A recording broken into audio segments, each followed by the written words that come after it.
Ladies and gentlemen, brothers and sisters, friends, enemies, or comrades, this is Kenya Revolutionary. Karibu. Get in, get in, get in. Karibu sana. My microphone is misbehaving as usual, so please forgive me. We are going to pray for it. I'm sorry, ladies and gentlemen, brothers and sisters, friends, enemies, and comrades.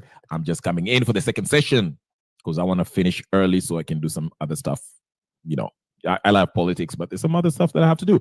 But if you're joining me, please, in this hour, join me quickly because I'm about to break it down to you. There's something suspicious about everything that's been going on, and every news that's come out confirms it for me. Okay? Just for me. This is probably what you're going to call conspiracy theory, but it's a theory regardless. Okay? So follow me carefully. All right?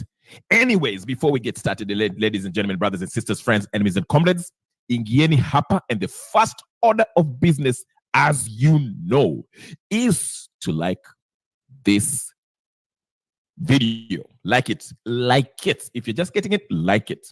Like it. Like it. Like it. Okay? Like it. And if it's your first time and you're wondering who this is, please go ahead and subscribe to the channel. My channel is all about Kenyan politics, or should I say Kenyan politics. Anything to do with Kenyan politics, I'm in it like flies on a rotten pizza. Anyway, karibuni sana. I'm so glad to be here. I'll be here for approximately an hour or maybe more or less. I don't know. It just depends on how it goes. But Raila and Ruto broad-based national conversation / dialogue is on the horizon. Huh? Blessings to you, my sister Jacinta Teresa Smith. Karibu sana. Nice seeing you again. Nice seeing you. Make sure you like the video before we even go on, and subscribe and put the notification on, because I'm about to walk you down the memory lane. And I want to connect the dots. I'm a dot connector. If you want to figure out what these politicians are all about or what they're planning, listen to them carefully. Listen to them what? Carefully. Listen carefully. Something caught my attention yesterday. It was on my timeline on my Twitter page. And I was like, why am I keep on seeing people saying Jimmy Wanjigi was meeting up with Eric Omondi? I was like, what's going on? Jimmy Wanjigi, Eric Omondi, Jimmy Wanjigi, Eric Omondi. And I sat down and I was like, what's Jimmy Wanjigi? What is he up to? He for those of you who don't know who Jimmy Wanjigi is, he's a billionaire, Kenyan shillings, probably, US dollars, I don't know, multi-millionaire in US dollars. Wealthy man, nevertheless, okay? And he's very active in politics. This guy was on ODM. He wanted to, take over the ODM at some point, whatever. And now he's like, he always have a dream of becoming the president of Kenya one day. In fact, whenever he holds his press conference, he has the whole day set up, and he has everything. Speaks like he's a president giving a press conference. So we know that he has an ambition of actually having an office as the president of Kenya or some stuff, or we don't know, whatever. But he's very much involved in every power play in Kenya. This is a guy who told us that the government of Uhuru Kenyatta and William Ruto, the cabinet, was formed in his living room. That's his quote. That's what he said. And there's no doubt about that, because that's how much influence this guy have. Okay, he said the government of the government of Uhuru Kenyatta and William Samoei Ruto in 2013 was formed in his what? Bedroom, in his living room, in his house. The two were there, came over, and they were discussing, okay, you're going to be the minister of this, the third. So he knew everything that was going down since 2013. That's how much this guy has been involved. It is said that he bankrolled ODM's party when they were running in 2013 and 2007 or something like that. He was the financier, the money guy. Okay, the guy with the bag, so to speak, as the young folks would say. So Jimmy Wanjigi is not your average Josh Moore. Okay, this is a guy who has influence in the corridors of power. Okay, he's known as the money man. He has the influence. He has the influence. Okay, let's just put it that way. He has the influence on both sides, whether it's Ruto's government or Raila's government, and his definitely his frenemies with Uhuru Kenyatta, or should I say even enemies? Sorry, not enemies, but friends. Okay, remember when Ruto started going after Kenyatta's Mama Ngina's pension and land, talking about they should pay more taxes. And Jimmy Wanjigi was in the same church with Mama Ngina, and he was like, if you start going after Mama Ngina, unashika a live wire. You're messing with a live wire, electric live wire. So do not go there. Do not. That's what Jimmy Wanjigi said. Coffee is the coffee I'm drinking is like kicking in, so I'm like really hype about this because I'm excited. I'm so excited about this. This is how I love this stuff. I don't know how people miss it. This stuff, if you listen carefully to what these people say, it is all connected. Coffee time. Subscribe before I get started. Subscribe before I get started. And it's so funny because I was about to come in and talk about this, and right before I get started, I get this news here. Raila comes in and says, "You know what? I saved Ruto's government from collapsing." Why did he say that? Okay, if you look at the thumbnail, what does the thumbnail say? Take a look at my thumbnail. What did it say? It says the Wanjigi, Raila, and Gen Z Nexus connection in simple form. What's the connection between Jimmy Wanjigi, Raila Odinga, and the Gen Zs? I'm about to show. We are about to get to it. Karibu, my good friend, Gypsy Corner. Nice seeing you, my friend. I'm about to get started. I'm about to get started. Like the video. If you haven't subscribed, I don't know what to do with you. I'm offended. Let's start with this piece of news today that just came in today. Raila Odinga actually told people that he saved Ruto's behind. The Gen Z were about to take this thing over. Now, I will tell. Remember this morning I told you about a situation where if we face a what-if situation on Nane Nane, what-if situation, what if? When I say what if, I mean what are the likely scenario that are going to pan out on the 8th, which is Thursday, because Kenyans have decided they're going to converge at the CBD Nairobi, then give Ruto up to 3 p.m. local time, and if he doesn't resign, they shall march. They will march towards the State House, and they will camp there until Ruto resigns. The same way the Bangladeshi made sure that Miss Sheikh Hanisha, I think her name is like that, had to leave. He tried to send the police, could not kill everybody. Send the army was like, no, this is our people. You got to go, miss. You got to go, missy. Get to that helicopter, get the front door shut. And she left, okay? But let's stay focused. We are talking about Kenya. I told you, you have to put things into their proper perspective. Contextualize what you're saying. We want the same thing to happen in Kenya, but there are some factors that you have to consider. Who is really financing this Gen Z? Let's get started with this news today. Like, subscribe if you're just joining in. Let me start with this Raila first. Let me start with the play because it's all connected. It's all connected. Be patient. I'll be here for an hour or so, or maybe less. But be patient with me because I want to walk you through this so you can see where I'm coming from. You can agree or disagree. This is open to everybody, okay? Let's go. Let me start with this piece of news that Raila was claiming today. How did he save Ruto in what way? We're about to get to that, Jacinta. And that is according to Raila. That's not what I'm saying. That's what Raila saying. We're about to see what he meant by that. So let's get to this. While I play this, please like the video, share, comment, subscribe, and all that good stuff. Let's get started. Here is Raila Odinga. This is the piece of the news that we want to hear. No, not what we were about to listen to. That's what I meant. All right. Here it is. Travis Ombedia, I think that's his name. He is about to tell us. Government intrigues. So Azimio leader Raila Odinga has revealed how he rescued Kenya Kwanza government from imminent collapse. Odinga says that the head of state reached out when it became clear that the team he had assembled to drive the government agenda failed, leading to the Gen Z-led anti-government protest. The Azimio leader then offered a helping hand by directing his key political lieutenants to join the new cabinet, where they are expected to turn things around. Odinga made the sentiments in his political backyard of Kibra when he visited victims of the Saturday Inferno. 2 weeks after President William Ruto nominated key opposition figures in his new cabinet, Azimio leader Raila Odinga has revealed the events leading to the incorporation of his key political confidants in the broad-based government. Odinga, who chose his political backyard Kibra to let the secret out, now says President Ruto approached him and asked for help in running government affairs following a month-long protest by Gen Zs. Sasa mmeona jamaa walikuwa mashindano ya kazi, wamevunja baraza ya mawaziri, wakaja kwetu kwamba tuwapatie watu.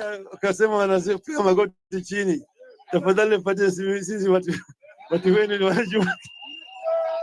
Azimio leader says he agreed to come to the rescue of Kenya Kwanza administration by releasing his close political allies who have since been invited and are expected to run key ministries such as the National Treasury, Energy, Mining and Blue Economy, and Cooperatives and Micro, Small and Medium Enterprises, as well as the East African Community seat, once approved by the National Assembly Appointment Committee. Mwaka jana tulisema nataka saba ifanywe nini? Ifanywe nini? Mambo yangekuwa tofauti sana kama ingefanyika. Unajua haya? Sio mashindwa. Tumewapata sasa wataalamu. Utaona kama kazi inabadilika. On the high cost of living, runaway corruption, unemployment, and bad governance and nepotism, which were among issues raised by the GNZs during their protest, Odinga has given an assurance that the issues will be addressed by the broad-based government. Mwaka jana tulikuwa kwa barabara. Tulikuwa tunalilia nini? Mwanzo tulikuwa tunaongea mambo ya gharama ya maisha. Tulikuwa tunaongea mambo ya ukosefu ya kazi kwa vijana. Vile ni maneno ambayo hao vijana juzi Gen Z waliongea juu yake. Mambo yale yote bado yuko pale na tumesema mpaka yale yote yatatuliwe. Odinga was speaking at Toy Market where 4 people died and property worth millions of shillings destroyed after a fire incident on Saturday directed Nairobi County to start construction of a new market. Sasa leo nimetoa amri kwa gavana niambia kwamba hii ambayo inazungusha hapa yote ujenzi yake ianze mara moja. Maana yake hapa wako na shilingi milioni 100 katika bajeti yao ya mwaka huu ya kuanza kujenga hii soko. Hakuna mtu atakula shamba ya hii soko. Haitawezekana. Na nataka wiki hii inakuja hii, kabla hatujafunga vikao vya Senate, nataka tumuite governor wa Nairobi. Tuzungumze na yeye, tumuulize ugumu wa kujenga hii wall ambayo tulikuwa tumesema ijengwe iko wapi. The Azimio leader gave a personal contribution of 1.5 million shillings and 1,000 iron sheets to the victims of the inferno. Investigations into the fire incident is still ongoing, with traders who have already picked up the pieces demanding for arrest and prosecution of those suspected to be involved in the recent and past cases of fires witnessed at the market. Donald Trump wakes up thinking about himself, how to enrich himself and his billionaire friends, stay out of jail, and give himself more power. Kamala Harris will work across the aisle and fight for a future that's not just about getting by, but getting ahead. Here's a video. All right. Okay. So, I want you to make a mental note on what I'm about to tell you. Number one, I want you to make a mental note that Jimmy Wanjigi met with Eric Omondi yesterday somewhere in a hotel somewhere at night. Okay, that's what was reported. Okay, Eric Omondi, we know he's a very activist, whatever whatever they want to say. He's actively out there, part of the Gen Z's, whatever. Okay, he's that there. We know he wants to run for the Langata seat, but that's besides the point. Just make a mental note. Jimmy Wanjigi met with Eric Omondi. Okay. All right. Have you done that? Okay. Number 2. I want you to remember that it has always been the plan since Uhuru Kenyatta's regime that the BBI was to do what? Was to be done what? To be brought about and implemented. Now, a lot of people disagreed with me. They were like, whatever, it's not. Yes, Uhuru tried it. And the reason why it failed at the courts because it was not a people's initiative during Kenyatta, Uhuru.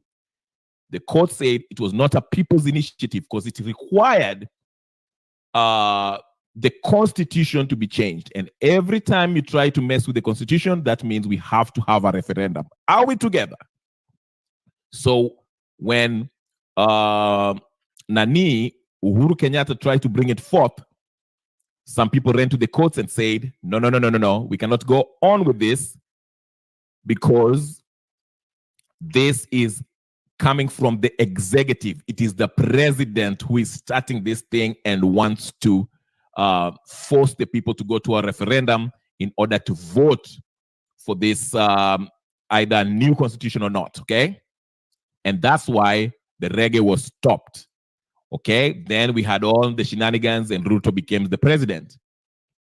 And once he became the president, remember, Raila, in his first ever press conference after he lost the case in the Supreme Court, Kome said, hot air, whatever. He said he wanted something akin to the what? Kofi Annan Accord, also known as what? BBI, also known as Government of National Unity, also known as NADCO report. Okay? So he went to Mandamano and told you that he wanted the server, like he's telling the people there, server, price, cost of living, and all that rubbish. But really what they wanted was what? NADCO, which is BBI, which is Government of National Unity. So then, Akaenda Mandamano, they went up, whatever, with the shenanigans. Then, as Miguna told us way before the Mandamano stopped, Raila Odinga stopped the Mandamano because he was promised to go to AU, and part of the preconditions were he has to have 7 people join Ruto's cabinet, and then he will go to AUC. Tuko pamoja. Make a mental note of that. That is basically BBI being implemented in bits. Kalonzo was sitting on that NADCO report. Remember, they agreed upon everything. And again, the judge already ruled the second time because Ruto was holding on, not choosing the selection panel that is supposed to choose the next IBC, but he was holding on because he was saying that he wants to hear out the opposition. So then, finally, Waka agree, and they said, they are going to have an amendment of the IBC Act, which was part of the recommendations of the NADCO report, which already had been ruled to be unconstitutional by the High Court, because it was not a people's initiative. Again, the court did that the second time, say that wacheni kufanya hii mambo ya NADCO nonsense ya bomas, because you're doing that for political expediency. Fuateni the law. The law was Ruto was supposed to choose the selection panel, but as Nyoka kaleta kichwa yao, hey, no, we have to have extra whatever, and also we have to have say in choosing the selection panel. So Ruto akadelay mpaka wakakubaliana na nini? Wakakubaliana na nini? Na hiyo NADCO. And you had one that I said that passing that IBC amendment bill was one of 9 recommendations that were in what? In that NADCO report. Okay? So the preconditions that Raila wanted, which is to go to AU, NADCO report to be implemented. Meanwhile, before it is implemented, this IBC amendment in a ifanyiwe. And there they did agree on that, and they went to KICC and signed it. Tuko pamoja. So you see, they're gradually in bits are bringing this IEBC, they're bringing this NADCO report into fruition by changing the laws with these amendments that they're bringing and all these bits. Oh, wakina umrani wandai wameingia kwa serikali sasa, wameingia kwa nini, wameingia kwa serikali, unaona? Now, the next step of the implementation of this NADCO report will require a change in the constitution. Follow me with this. Please follow me. Ukipotea uniambie nirudi nyuma. The next step in implementing this NADCO report will require that they change the constitution because they want to create extra VT. So you the official opposition of the opposition, so you prime cabinet minister, so you nini. In order to have that, or prime ministerial position, they have to change the constitution. And in order to change the constitution, they have to go for a referendum because everyone has to have a say in it. Vote yes or no for the whatever proposal that has been put forth, okay? Okay, for the proposition, okay? So listen up. So this is what they did. They chose the referee that's going to preside over this, this referendum through the IBC amendment bill. Because if you look at it, you'll have mobile voting in your stations. And number two, selection panel. In this selection panel, the people who will have the most say are coming from the coalitions, the two political coalitions, Azimio and Kenya Kwanza. Now that ODM is part of Kenya Kwanza, it's basically going to be the Kenya Kwanza side and the ODM who have been virtually bought off by joining this government, the cabinet, okay? You see what I'm saying? So basically, it will be this political class who will be choosing the next commissioners who will preside over the counting and the whole monitoring of this electoral process if we were to go for a referendum, okay? So hear me out. Now, remember I had a video some months ago, almost a year now, and I told you, in order to make people agree with what you know is unpopular, they're not willing to vote for, they don't want it, they don't like it, they don't support it. How, if you fail, you cannot persuade them. What do you do in that case? If you know the majority of Kenyans do not want this BBI NADCO nonsense. Because remember, I was up here when I asked in that amendment, IBC amendment bill, did they hold a public participation? Did they consult the people for the changes that they made in that bill? Because in every bill, every law that is to be made in the parliament, there should be public participation in every step, whether it's the first reading, second reading, third reading, whatever the case is. There was none. But anyway, let's relax. I hope you're following. I'm kuja pole pole. Nisikie, listen to me. You made the mental notes, eh? Yeah. Listen up real good. I said, in order for you to persuade the people to vote for a position or something that they do not want, you have to do what first? You have to create a crisis. Hegelian dialectic. Creates the problem. Okay? Your problem ikisha chacha. Cha. Watu wanachinjana, watu wanapigana. It's too bad. you come with a solution. Unakuja unasema, hey, ngojeni, tuleni, I have the solution. Tulieni. Hii vita mnachapana hapa hivi, nitakuja na suluhisho. So majority of Kenyans do not want this 2010 constitution to be changed. But the political class want it to be changed.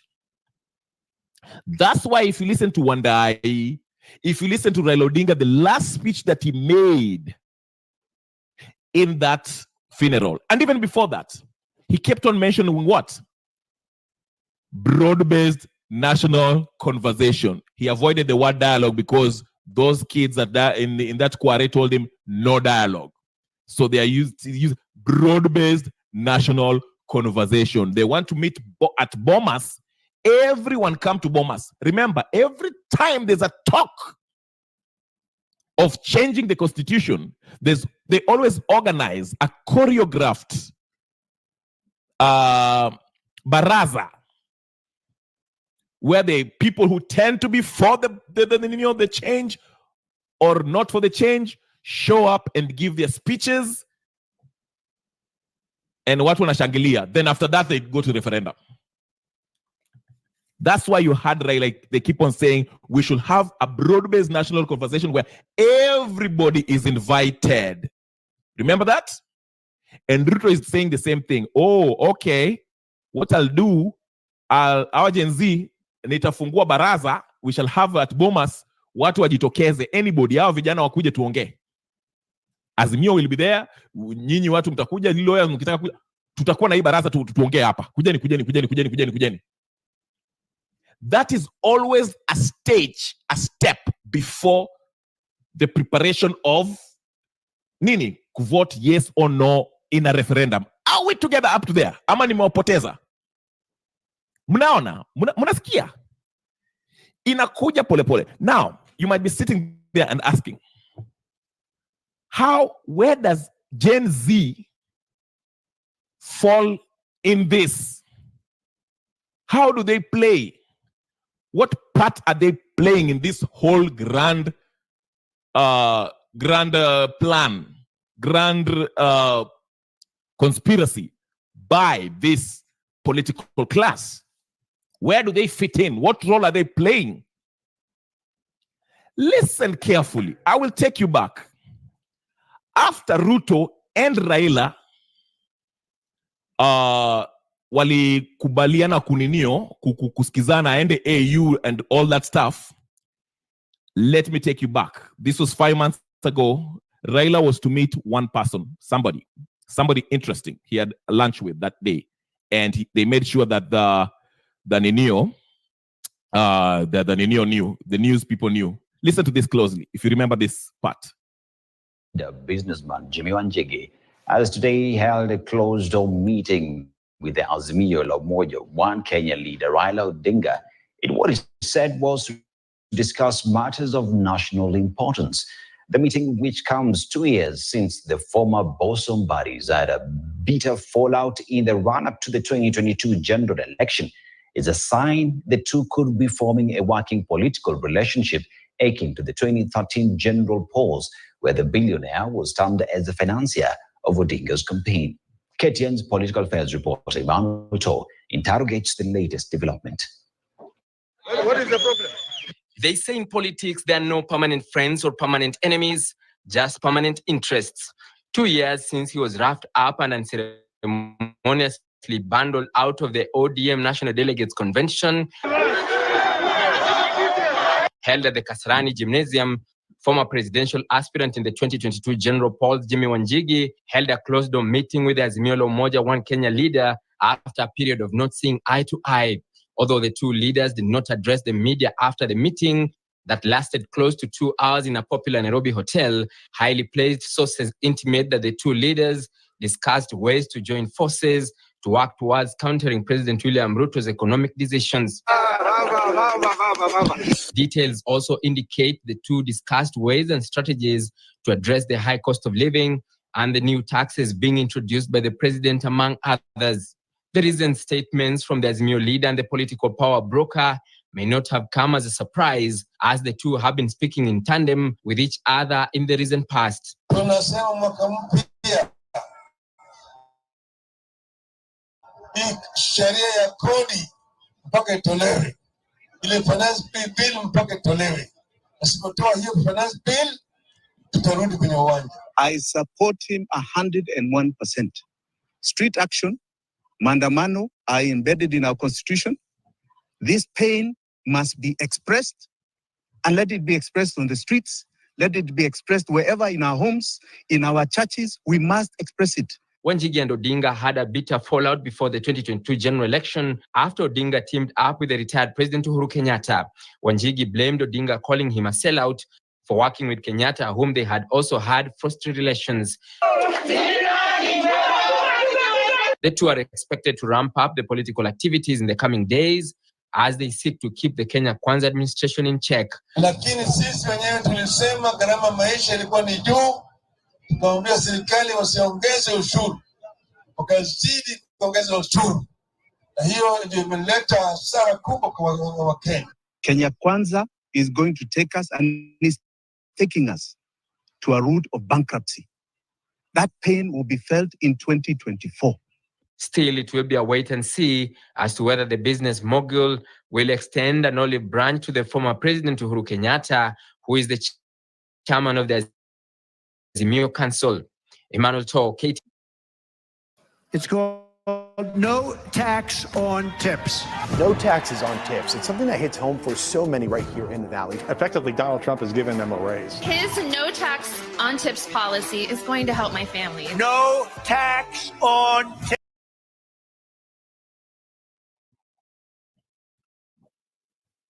All right.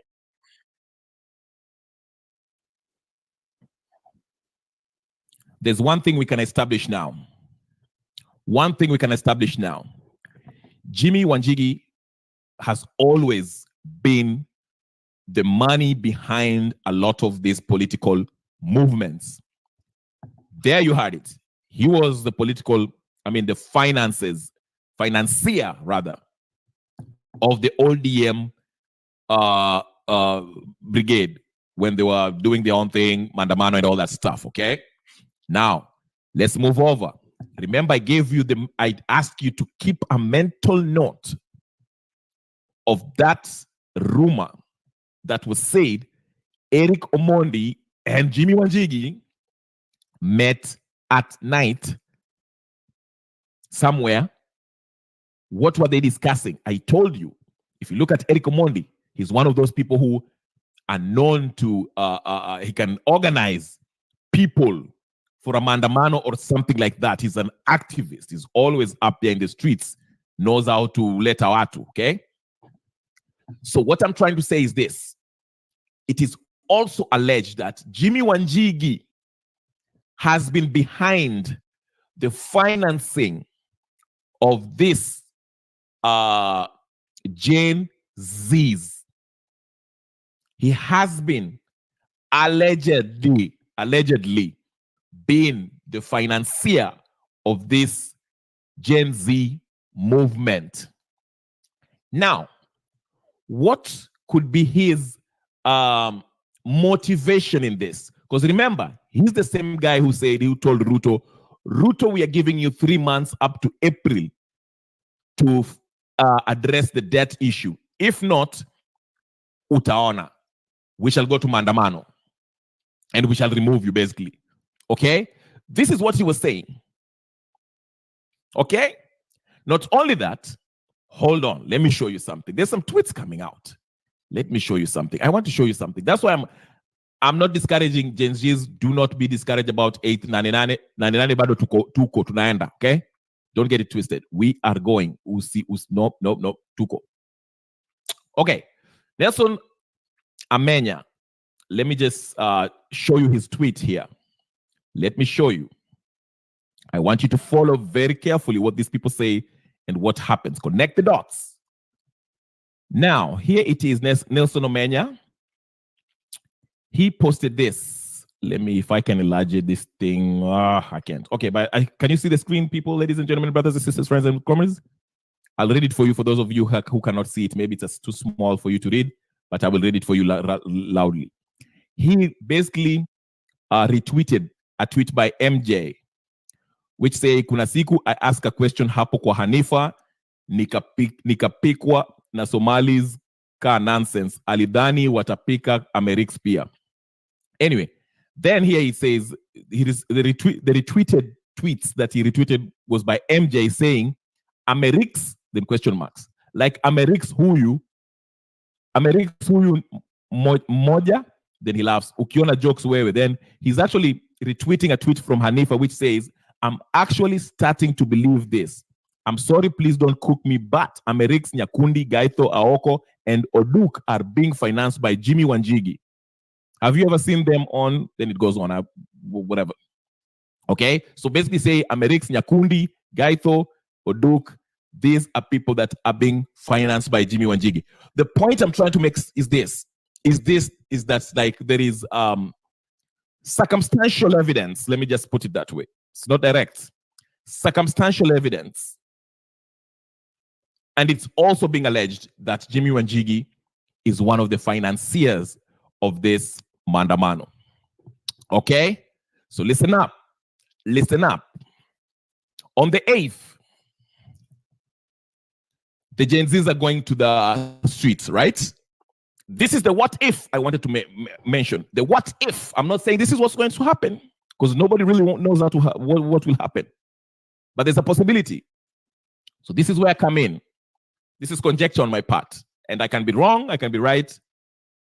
You believe it or not, you don't have to believe what I say. I'm just giving you the source, okay? So the 8th, watu wanakutana Nairobi, CBD.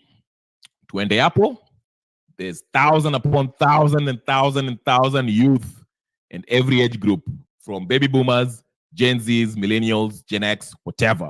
We are in Nairobi. We are marching. Tuko hapo mbele ya State House. It's been a week. The crisis is fever pitch hot. Ruto is stressed out, so to speak. Okay? We're in a stalemate.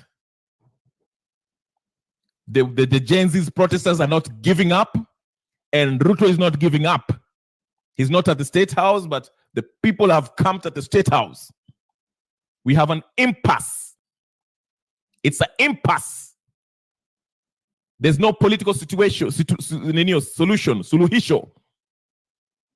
Watu wako downtown, wamesema Ruto must go. We are not decamping. Tuna camp hapa, tutakaa hapa kama tunakufa tukufe hapo. Mpaka Ruto aotolewe, mpaka resign. Na Ruto on the other hand is saying, I'm not leaving. I was duly elected, to borrow the words of the late Kibaki. I was duly elected the president of Kenya. Siondoki. Hamtanipeleka mahali. Mkitaka mchome hiyo State House, I'm not leaving. Mimi niko Sigoi na ngoja mkimaliza hiyo upuzi yenu muende nyumbani. There's an impasse. Yes, Tobias, nice meeting you. Please, ladies and gentlemen, make sure you subscribe. Kuna 68 people watching this thing. Can you all subscribe? Na like video. Let's have 100 likes, please. But anyway, so I'm painting a picture of what could be, what is happening. The situation is that we have an impasse. We have thousands of youth who have descended upon the beautiful city of Nairobi, the Nairobi capital, and they're demanding that Ruto resigns. And Ruto, on the other hand, has called on his military most trusted top guns, led by her side piece, to make sure that State House is not invaded. So we have an impasse. The members, the clergymen are out there saying, please, let us have a talk so we can break this impasse.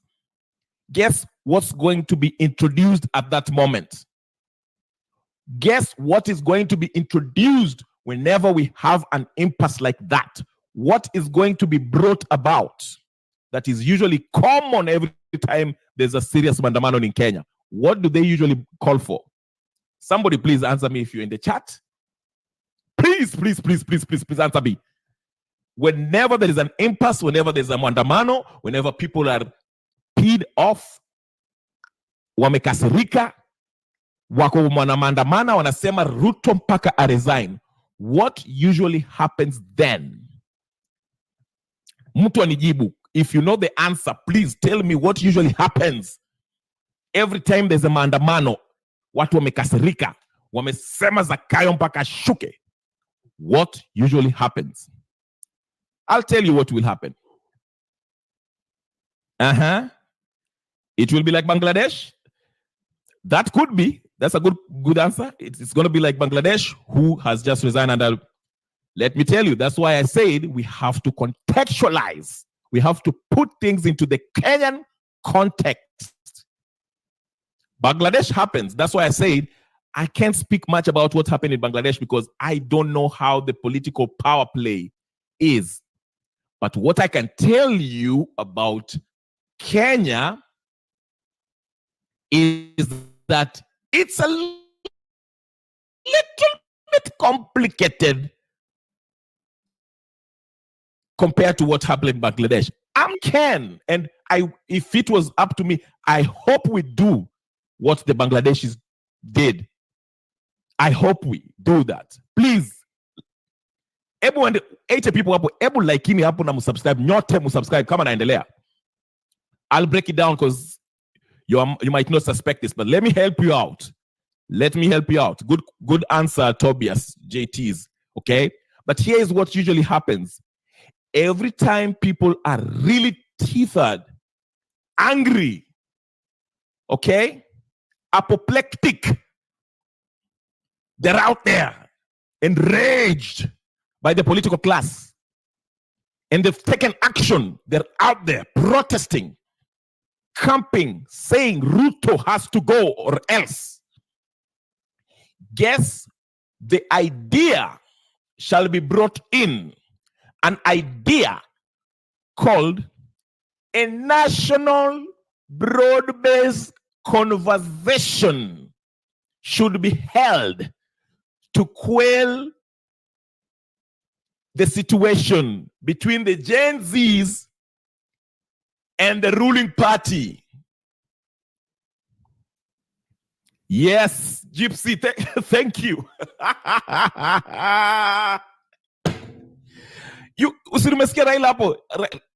Raila already threw you a hint. He said, hey, I just saved his behind. They were going to be removed by Gen Z. I saved his behind.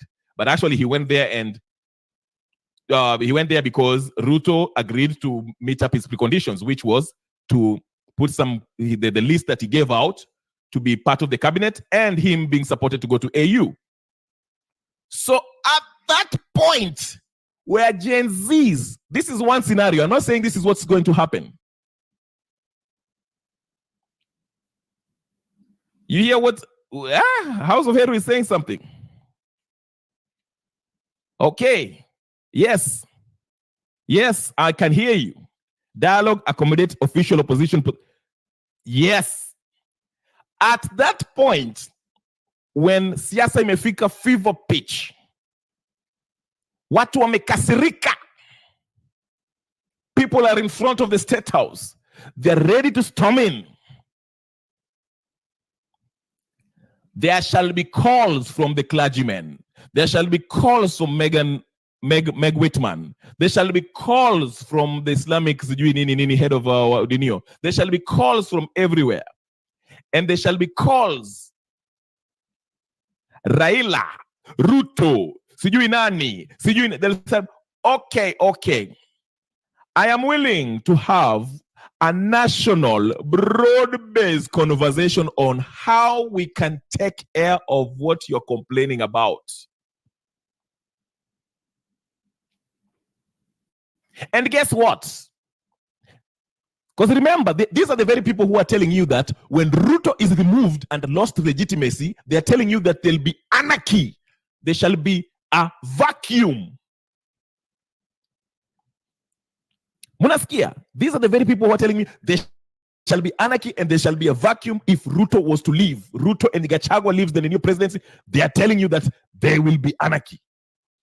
So they shall come with your anarchy, wanasema, your solution, suluhisho, that vacuum that they claim that will be there if Ruto leaves, they shall fill that vacuum by coming in with a broad-based national conversation dialogue in order to address the problems that Gen Z are complaining about while they are standing right in front of State House.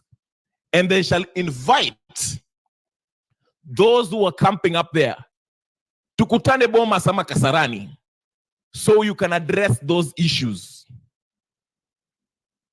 And in fact, the solution will be simple. Tutawapatia makazi nyinyi msijali, si mko na shida hapo. So the solution is this. Yes, to neutralize. Yes, House of Heru, thank you very much. To neutralize, that's the word I was looking for. And in order to neutralize that, they'll tell you that the solution is this. We've heard what you've asked for. We have a broad-based national conversation that we are going to hold. The only thing you have to do is just tafadhali mwache kukampa hapo mbele ya State House. Rudini nyumbani, I'm willing to talk to you guys. And part of the solution is a conversation on how to change this constitution so that everybody can have a piece of leadership. Yes, Boniface amejitoa. Boniface amejitoa because the pressure was on him. They were saying, oh, this guy is being paid. Then he has, he's talking about suicide and he's doing in I don't know what. I'm not going to, I don't know what's going on with Boniface Mwangi, but he knows how serious this is. I told you in the first place that even, thank you, Kevin Obura. Make sure you subscribe, like, share, comment. Please, guys, there's 84 people here. Please, please, please support the channel. Support the channel by subscribing and liking this video and put your notification on. Please, we need 100 likes, please. So what I'm trying to say is this. Remember, in this Gen Z, while majority of these young folks are going out there and they're going to CBD on the 8th with the thinking that they are going to remove Ruto. They're going to camp and make sure that Ruto goes home. Majority of them are going for that very purpose. Okay? Mnaelewa? Majority of them are the... Naambia, kila mtu akona lengo yake. But the people, thank you, Kevin Obura, thank you so much. The people, the financiers, okay? The Jimmy Wanjigis, the coordinators, wale wako huko juu, they know what's up. They know the end game. And they are going to choreograph that end game in such a way it will only benefit the political class and help them implement the very thing they've been fighting for since the beginning, which is a government of national unity, which shall bring Kalonzo in place, Raila in place, Wamalwa in place, and all that out of this mandamano that's going to happen on the 8th. All you have to do is look at the financiers and the faces of this mandamano. Listen, as much as I like what this guy Samuel, I think Samuel Makaure or something like that. Okay? I'm not caught up with his oratory prose or his dressing and all the shenanigans. I listen to what he says. He says all the good things, but you have to ask you one thing that he said and also ask yourself a question. Where did this boy come from? Where is he just out of the blues? I know he's kind of a cloud chaser, which is fine. He's marketing himself. That's fine. But where is he coming from?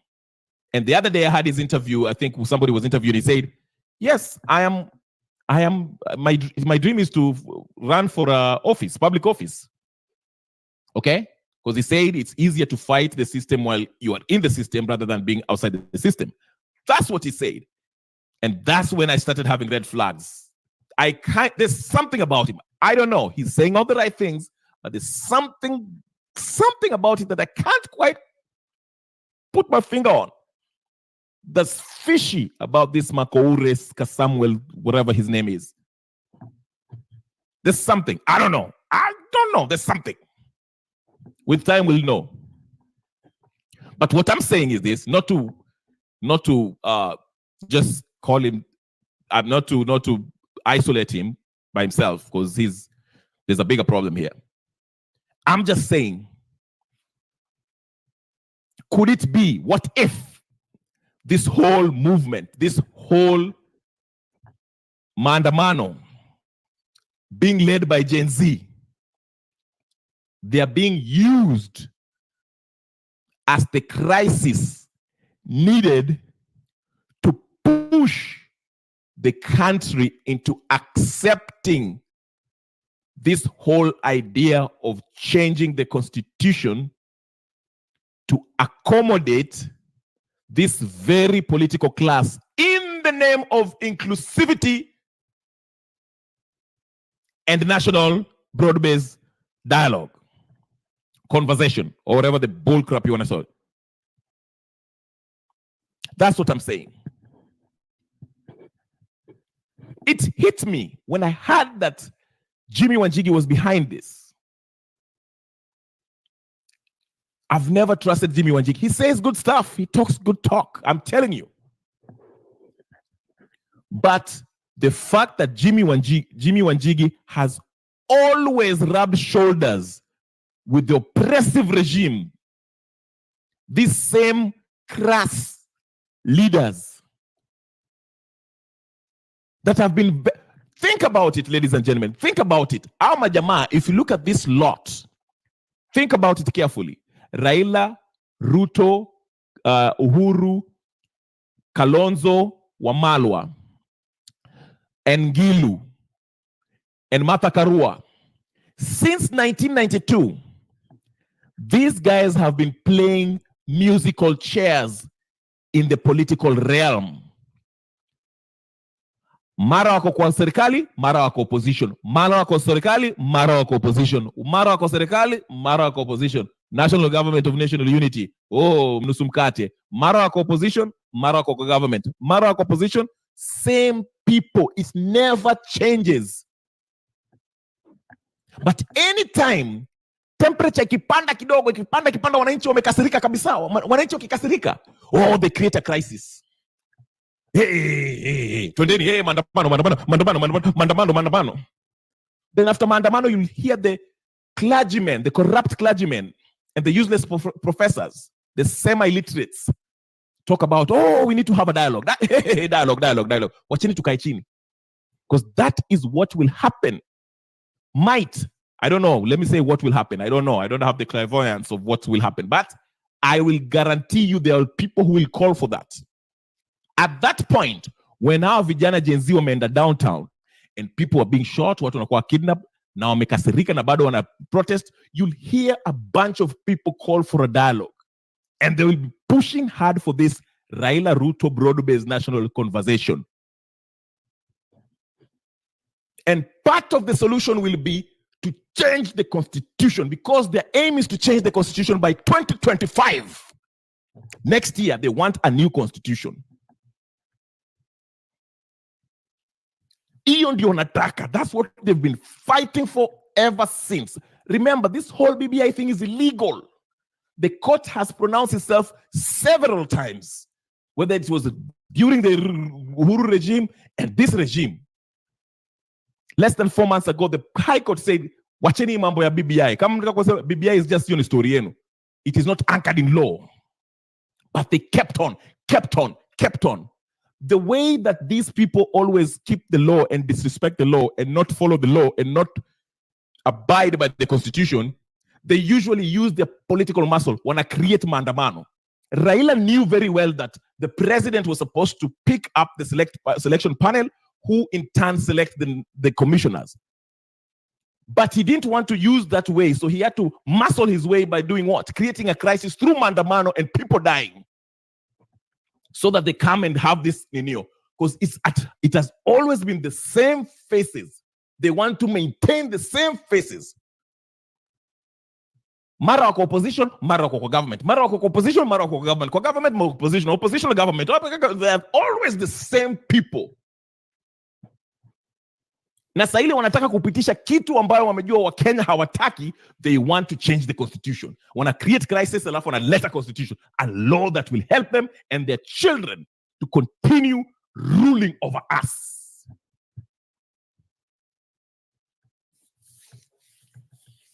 So be careful, even as you go out there on the 8th. Even as you go out there on the 8th. Mukianza kusikia watu wakisema ati tuendeni nyumbani. Because here's the deal, listen to me. I'm not saying that this is what's going to happen, but it might happen. It's a possibility. And there'll be people pushing for it. Unasikia vizuri? Because listen to me. The aim is to do what? Gen Z wamesema on the 8th they're going there and they're going to camp vile Bangladesh walifanya. Camp, wakae hapo na hawatatoka mpaka Ruto resign. That is the plan. Sasa hiyo siku ikifika unkaanza kusikia mtu akisema ati tuendeni nyumbani, imetosha, we've won. Just like wakina Hanifa was saying na Mwangi. We reached tulifika nini bunge. We invaded the parliament. Sasa turudini nyumbani, imetosha. We've won already. Tumeforce Ruto akarudisha hiyo finance bill. We'll force Ruto sijui nini. Sasa unajua nini? If on the 8th wa invade your state house, utasikia we've won, because Ruto atatoka sema okay, hiyo mlikuwa mtaki hawa CS, nitawatoa basi, nitaleta CS wengine basi. We shall not, wakina Oparanya hawatapitishwa, wakina Joho hawatapitishwa, ataleta wengine, maybe Babu Owino or someone. Then he will say that, you see, alafu wakina Hanifa will say, you know what, we've achieved a lot, we won, we forced Ruto to change his cabinet. Silikuwa mtaki Murkomen, tumetoa Murkomen. Silikuwa mtaki Kindiki, tumetoa Kindiki. Silikuwa mtaki Edwin Duale, ametoa Edwin Duale. Silikuwa mtaki sijui nani, tumemtoa. Then wakina Hanifa na John Mwangi atasema, nani Mwangi huyu sijui na Boniface Mwangi atasema, hey, we've won, you see? We forced Ruto to do this and that. So as you go out there on the 8th, focus on what the goal is. Because the financiers, like I say, if it's true, it's alleged that is what's his face? Jimmy Wanjigi. His past, for a man who said that the cabinet ya Uhuru Ruto was formed in his living room, I don't have a lot of faith that this man would like to see a total overhaul of the system. I mean, he says nice stuff. He does a good job on the debt and all that stuff. I'll give him that. But does he really want to overhaul a system that he actually made his billions off? That's the question. I question everything. You have to question everything. Hata kitu nasema hapa, question it. Hata ndio Mungu alisema, test me, test the spirits, see which one is real. Hata mimi vitu nasema hapa, inaweza kuwa ni stories za jaba. So test it. Look, does it make sense to you? It doesn't have to make sense. Kama it makes sense, it's okay. I'm not right all the time. Hata mimi pia hufanya makosa. Maybe it's just a thought. So don't take it as gospel truth, but you have to question everything. Hata ama Gen Z, question who are they? Who's financing them? What's really their goal? Who is really pushing them into this? I agree with them. I want change. I would like to see Ruto gone. But at the same time, you have to. That's why I said we can achieve what Bangladesh has achieved, but we have to consider what's the challenges in the Kenyan context. We have the Railas, we have Nani, these financiers. who all have their own agenda. Watajifanya ati they're part of the Gen Zs and they're pro-Gen Z, but wako na agenda yao. Yes, amesema 88 hakuna shortcuts. I like that. No shortcuts. Like the kama hamja subscribe na hamja like memes sijui nitawafanya nini. Please. I'm sweating here like a slave. The best you can do for me is like and subscribe to the video. I will appreciate that. Thank you so much. Mary Wilborn is saying, that's what they've been fighting for. Ruto dragged his feet and now he's rushing to it. But I think they've run out of time. They delayed the game and may have fumbled the ball. I hope that's the case. I hope so. I hope that. House of Heru is saying, Sri Lanka, Bangladesh, how come they can rally as a nation while Kenyans cannot go all the way? I don't get it. We have to. The reason why we usually cannot rally as a country as one is for the very reason you see Ruto, the game Gachagua and Ruto is playing. I'm not paying attention to that Gachagua nonsense that he was talking about in whatever interview he was talking. Because this is all choreographed. They're trying to create this impression that there's tribal tension between Mount Kenya and Kalenjins and I'm not buying that nonsense. No. Majority of Kenyans are all suffering and they're not happy with the ruling class and the government. So I don't want to hear that nonsense about Sisi watu wa Mount Kenya. No. The people of Mount Kenya are part of Kenya and they're also suffering just like other part of Kenya. So let's come together as one and remove this political class so we can have people who we actually elected who are going to do and represent our best interest. Tusicheze mchezo wa paka na panya ya Gachagua and Ruto. No. And Raila and whoever. Okay? We're not buying that. Kasam Makoure, real name is Samuel Makari from Baringo, musician turned activist. Sorry, I couldn't help myself. This is why Gen Z shouldn't have a leader. Yes. He's not a leader. He's not a leader per se, but the thing is, like I said, Gypsy.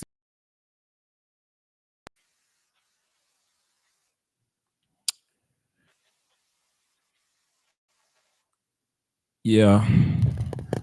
So mnanisikia? Hey. Anyway. I just have to jump on this before I end this. Captain, usiseme good night. Let me give him time. Captain. Ndani yako hapo. What's a face? Tu ni yako hapo. Hebu umulize ile fare iliendaje. Captain you mention. I didn't mention you. Sawa basi tu ni. Mimi nakwambia tu Captain was mentioning you alituma fare. I don't know what's happened. Yeah. Let me see. Nani aliuliza kitu kingine? Joho is a right scam. Have you seen what he has been doing in Mombasa? If you're referring to what they did to that blog, I think that fell under the governor. What's his face? Huyo governor alikuwa anaitwa nani? Lakini nywele yangu jamani. What's the name of that governor? Abdul Swamad or whatever the case is. No, it's not me. Captain ndio ameleta stories zako. Mimi sijaleta stories zingine. Hey.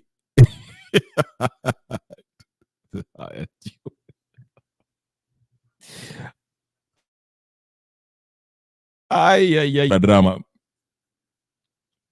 Attitude, don't think what I'm writing here is serious instead of writing what you Ay, this is too funny.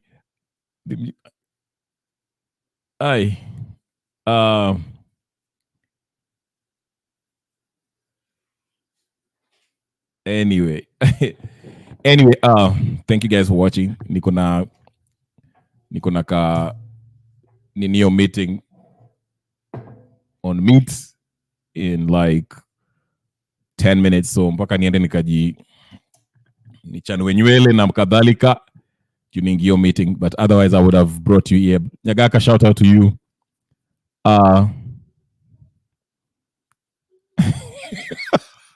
Ni wewe anawacha kuchoma maneno hapa. Anyway, Captain, kesho nitakuwekea link. Kesho I'll do a double session. I'll start in the morning probably, or in the afternoon somewhere. Early enough for people in Kenya or Europe, whatever the case you are. Tuni, you're invited. Kesho Tuni utaingia studio na ufungue camera. Thank you for watching, by the way. Ani kama kawaida, Gypsy Corner, everybody else, Oscar, DJ Madi, DJ Modi, sorry. Everybody else. So Poleni, I couldn't put the link kwa sababu I have to, time. But kesho niko free, nitakuwa na time. Na nini yote. Atia tume fare. Captain umeambiwa uchutume fare. Please send the fare. Tuni tutakuchokoza mpaka ile siku utaingia ninio. Tuni tutakuchokoza mpaka ile siku utaingia stage. Ukiingia kwa ninio, ukiingia kwa vipindi studio na ucontribute, tutawacha kukuenjoy. Until then, it's fair game. When a captain tutawaenjoy. How was that?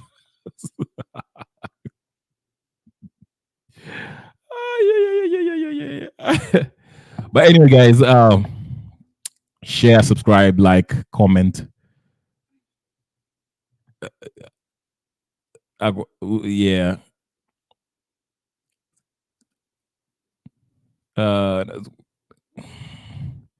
Atunasikia ati wanazunguka na bakuli huko CST wakiomba ya kulipa base, alafu hawana aibu kusema tuko broke.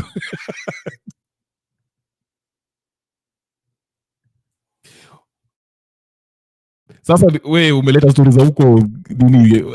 Tulikuwa tunaongea siasa lakini nyinyi mko na siasa mingi hapa. We tu ni wacha kukasirika. It's jokes, it's fun and games. Don't take it. Usiweke kwa roho. I know it might be irritating. I told you what you need to be doing. Just log in, ingia studio, contribute. The debate between you. Jesus. Captain, kwani in WWF, aki niko na meeting in like 9 minutes. Like I'm entertaining this Tuni and Captain. Na ani wewe ndio unawachokoza.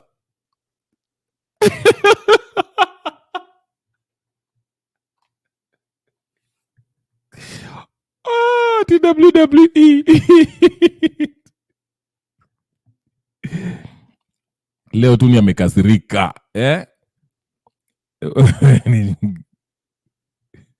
Ai, wacheni uchokozi. Tuni hiyo ni we.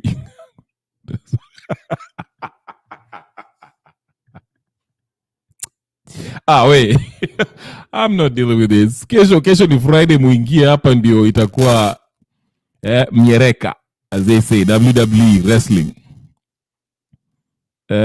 But this is fun. Anyway, shout out to Nani, Pen Nyagaka. Sorry, I couldn't put the link. Time. Same thing with Nani, Melchizedek. Nitawekea link kesho.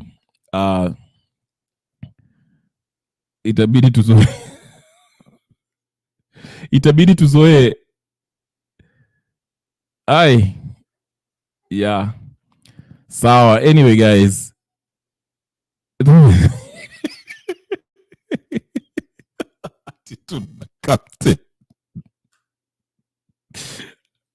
Anyway, guys, like, share, subscribe, comment. Hebu mshare hizi video kwa nini, kwa ya nini, hizo political WhatsApp groups. Hata kwa ile WhatsApp group ambayo nani Ugachagua ametolewa, mweke hii video huko waione. Okay? Kesho maybe we'll be lucky enough to have Captain with us tomorrow. Hopefully ataingia hapa ka ako level 5. Amekunywa ile kitu. And hopefully Tony will also join us here. So Captain, umesikia, kesho ukue hapa.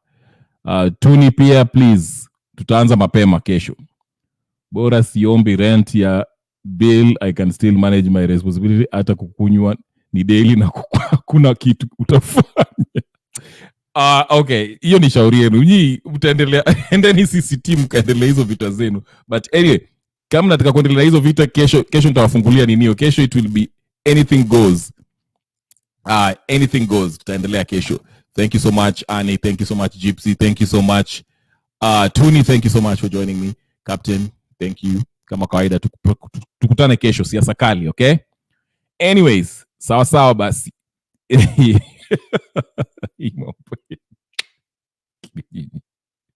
I'm out. Peace. Ay.